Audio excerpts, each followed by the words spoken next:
आज मैं आपके साथ बहुत ही इंपॉर्टेंट चीज एक शेयर करना चाहता हूं। मैं I been thinking for so long to share this with all my facility management friends. So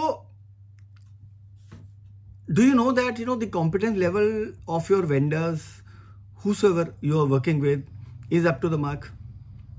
What I mean to say here is that competence level would mean the understanding, the knowledge, education and the qualification of that person who is dealing with your problem, irrespective whether he is a OEM service partner or a maintenance service partner. Would mean repair and maintenance or refurbishment vendors and all.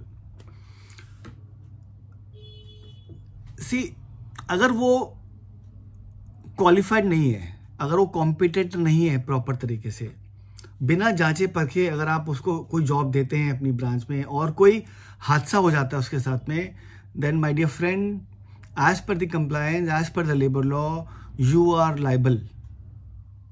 You are completely liable because that person, if that person gets injured, gets hurt in your premise, then you are liable, 100% liable.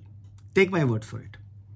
Because generally होता कैसा है, देखिए हादसा किसी के साथ भी हो सकता है, बट अगर इनकॉम्पिटेंट कोई बंदा है, कोई शख्स है और वो आपकी प्रॉब्लम डील कर रहा है, तो the probability is very high to get hurt, to get injured. मैं एक बहुत छोटा एग्जाम्पल आपके साथ क्विकली शेयर करना चाहता हूँ. When I was working as a facility manager, I came across one case that once a branch called a local electrician.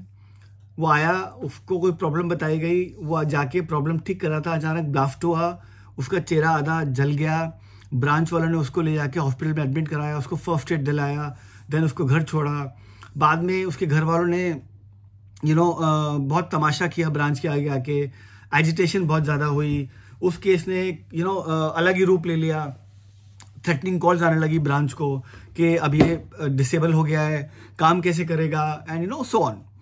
Somehow वो केस मैनेज हुआ.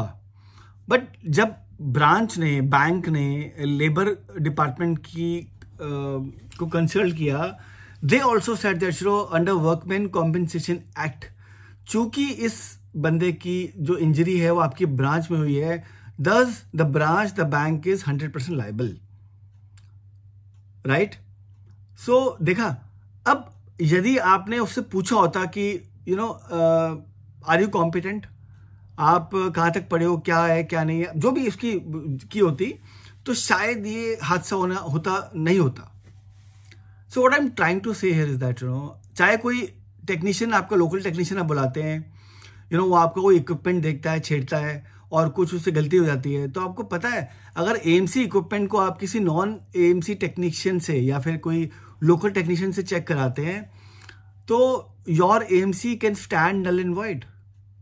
Very important. So it is very important for you that to know the competence level of the vendor और the visiting staff और the local vendor, whether he is qualified enough to tackle that problem, to deal with that problem. If he is not, then please do not let him touch. It's a request to you, please do not let him touch.